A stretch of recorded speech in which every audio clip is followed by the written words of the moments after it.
Ok. Hello les béliers, on est ensemble là pour votre guidance de décembre 2021. La façon dont s'est passée votre guidance me parle pas mal par rapport aux cartes qui sont ici. J'ai tiré les cartes pour gagner du temps, pour avoir le temps de me plonger un peu plus dans le tirage plutôt que dans le brassage de cartes. Ok, donc c'est une guidance générale évidemment. Tu prends pas si ça te parle pas, tu as accès à la fin de la vidéo aux playlists. Donc dans la playlist, tu vas pouvoir trouver ton ascendant, signe lunaire ou le signe de quelqu'un, si toutefois tu as envie de regarder pour quelqu'un d'autre, ok. Et puis si cette guidance te parle, tu peux aussi sous la boîte, sous la vidéo, tu as mes coordonnées si tu veux faire une consultation privée. Mais sous la vidéo, il y a tout, hein. Il y a la formation, les événements que j'organise, mes coordonnées, tout ça, tout ça. Donc, en fait, il s'est passé pas mal de trucs pendant que j'ai brassé les cartes. Il s'est passé des choses. Tu sais, moi, c'est ce que j'explique dans la formation, c'est que tout ce qui se passe, ça fait partie de ta guidance, tu vois. Et en fait, les choses pour toi en décembre vont pas se passer. En fait, il y aura des à-coups, d'accord. Il y aura peut-être les premières fois, ça sera pas tout de suite ok. Et c'est ce que quand j'ai vu ça tomber, je me suis dit ah tiens c'est intéressant, c'est étonnant. Et j'ai un message du coup par rapport à ça. Maintenant que j'ai compris la façon dont ma caméra a fait des trucs, enfin, bon, bref. Maintenant je comprends ce message beaucoup mieux. T'as la lumière, l'épreuve et le malheur. En gros, c'est comme si on te disait, tu sais, tu vas peut-être avoir envie de faire quelque chose sur le mois de décembre, mettre un projet en action, faire un truc, coup d'éclat, quoi, tu vois, paf, on y va, on se lance et tout. Et tu vas peut-être t'apercevoir que pour le premier jet, pour la première fois, t'auras peut-être pas exactement tout ce que t'espérais, ok. Tu projetais, peut-être, ça arrive à tout le monde, je veux dire, des fois tu t'enjailles à fond, t'es là, hyper optimiste sur un truc, et puis finalement, ça se passe pas comme prévu. Bon, ça, ce sont des choses qui arrivent. C'est un petit peu l'énergie qu'il y a là, dans la triade. J'ai pas encore regardé ce qui se passe. Ah merde, attends. Déjà, ça, je le couvre. Je veux pas que tu vois la petite histoire. On va la voir après. Donc, je vais découvrir les cartes parce que je les ai retournées, mais je les regarde pas. Donc, ça me montre aussi que je n'ai pas demandé aux Bélines. Tu vois un peu comme les trucs sont... Ça arrive à un coup, machin. C'est pas comme je veux. Bababa, bababa. Ok. Donc, c'est rigolo de voir comment ça se passe, d'accord? Concrètement, dans la matière, avec le Morgan Greer, tu as l'As de denier, le Pape, le 7 de coupe, la Reine de denier, le Roi de denier. Donc il y a un truc qui est un projet peut-être professionnel, un truc matériel, je sais pas. Et le 2 de bâton. Ensuite, est-ce que tu as des arcanes majeures? Une. Alors toi, tu vois, tu as un arcane majeur. Deux, pardon, excuse-moi. C'est plutôt cool. Oui, il y a ça, mais c'est pas parce qu'en énergie avec la triade t'as ça que le truc va être genre flippant ou quoi ou qu'est-ce. Non, les énergies de la triade elles parlent comme elles doivent parler. Ça peut être une partie du mois, pas une autre. Et par contre, le nombre d'arcanes majeurs peut tu vois, c'est ce que j'explique aussi souvent dans la formation, c'est que ça peut signifier qu'il va se passer des trucs importants, tout ça, tout ça. T'en as deux, c'est soft. Il y en a, ils en ont à gaver dans leur tirage de décembre. Donc, ça va secouer le cocotier. Ok. Professionnellement, tu as un projet, clairement. C'est ce que je ressentais ici. C'est comme si tu avais un truc sur lequel, tu vois, tu crois vraiment à quelque chose qui est important pour toi.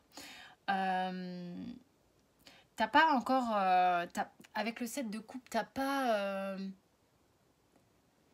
Tu sens que ce truc c'est bien avec le pape, tu vois, tu sens que tu tiens un truc sympa, ok, mais t'es pas encore émotionnellement complètement stable avec cette idée-là, c'est-à-dire que t'es enthousiaste, tu sens que c'est bon, mais émotionnellement il y a des trucs à gérer qui sont encore un peu touchy.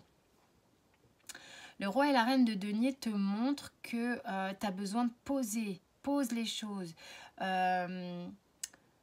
Il Il y a vraiment de quoi faire un truc bien, ok? C'est juste qu'émotionnellement, peut-être que c'est le fouillis encore un petit peu. Il y a moyen de faire des choses. Prends ton temps, prends le temps de voir en décembre comment tu pourrais peut-être mieux organiser les choses pour que ça fonctionne encore mieux. Tu es peut-être passé ici sur un coup d'essai. Tu vas pouvoir faire mieux, ok?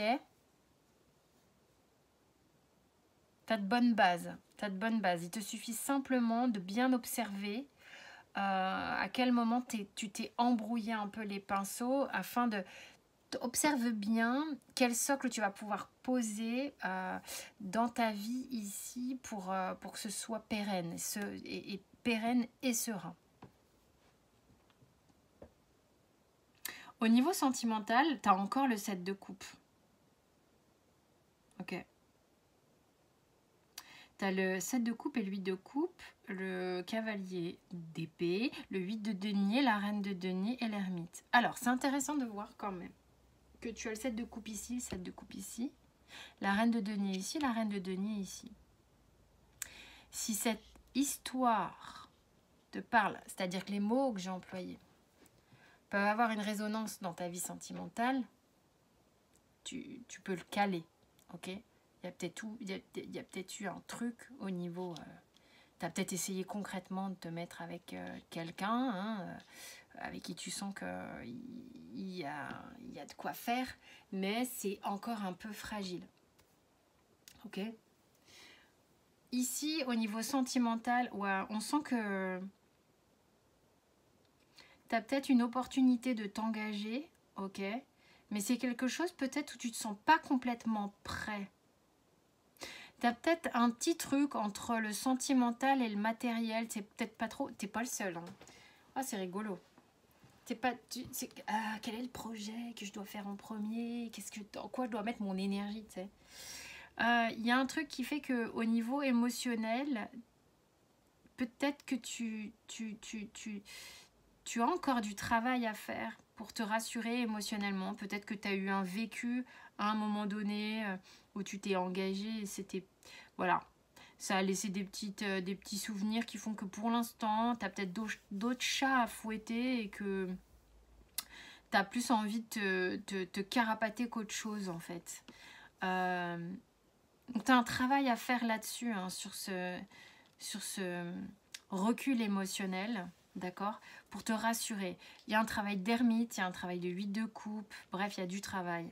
8 de denier, tu as envie de bien faire les choses, tu es quelqu'un qui a besoin d'un pré bien carré, avec une bonne herbe bien verte, tu as besoin que ce soit sécure, tu as besoin que ça, mine de rien, tu as besoin que ça ronronne, d'accord? Donc, tu es peut-être en train de voir comment tu pourrais faire ça, peut-être avec une personne en particulier.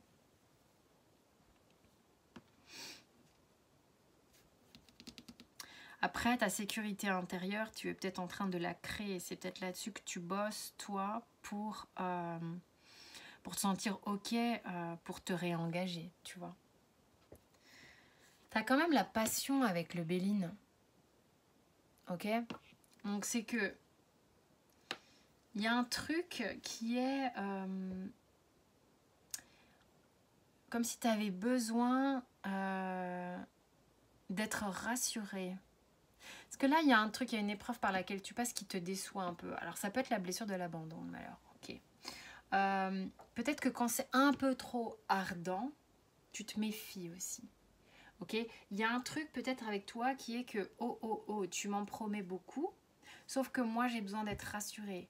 J'ai besoin, le feu de paille, le machin qui part à toute berzingue, je suis pas sûre d'avoir envie de ça en ce moment. Donc, est-ce que tu es là et que tu fais le... Ouh, tu m'éblouis, machin chose. Moi, si c'est ça, oh, cool. J'ai besoin de voir si tu vas continuer de briller dans la longueur. Il peut y avoir un truc comme ça avec un frein sur le côté too much, passionnel. Tu as peut-être été déçu par le passé vis-à-vis de ça. Peut-être même déçu vis-à-vis de toi-même d'avoir expérimenté ça et de voir qu'après, ça retombe comme un soufflet, tu vois. Clairvoyance, projection, victoire, bouclier, ouverture. La vache, naissance. Ah bah c'est beau ça, les béliers.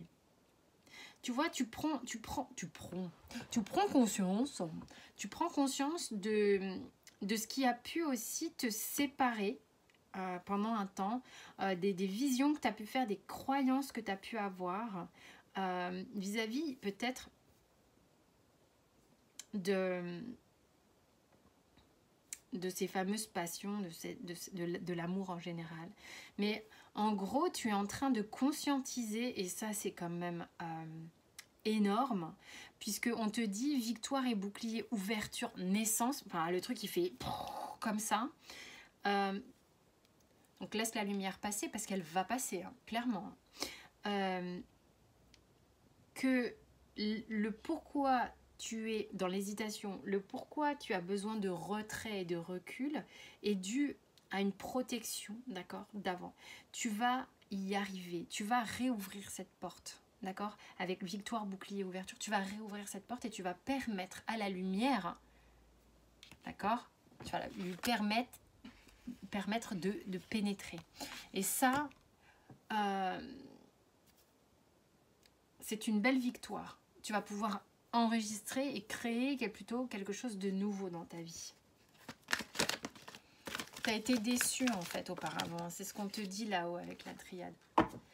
Alors, abandonne ta peur. Tu vois, il y a eu tu prends conscience des fearful stories. Tu vois, des trucs que tu t'es raconté qui te font un petit peu peur, tu vois. Que tu t'es raconté à toi-même. Reste dans le moment présent. Focus sur les solutions et célèbre chaque pas que tu fais. Ok ? Bah écoute, j'espère que ça t'a parlé. Tu peux approfondir avec ascendant, signe lunaire si tu le souhaites, ou avec moi. Tu as toutes mes coordonnées sous la vidéo. Tu peux évidemment t'abonner, liker, cliquer les cloches, faire ce que tu veux. En tous les cas, c'est avec grand plaisir et je te remercie. Je lis tous les commentaires avec joie, ça c'est vraiment chouette. Donc je te fais des bisous, cher bélier, je te dis à très vite et un très bon mois de décembre à toi. Ciao.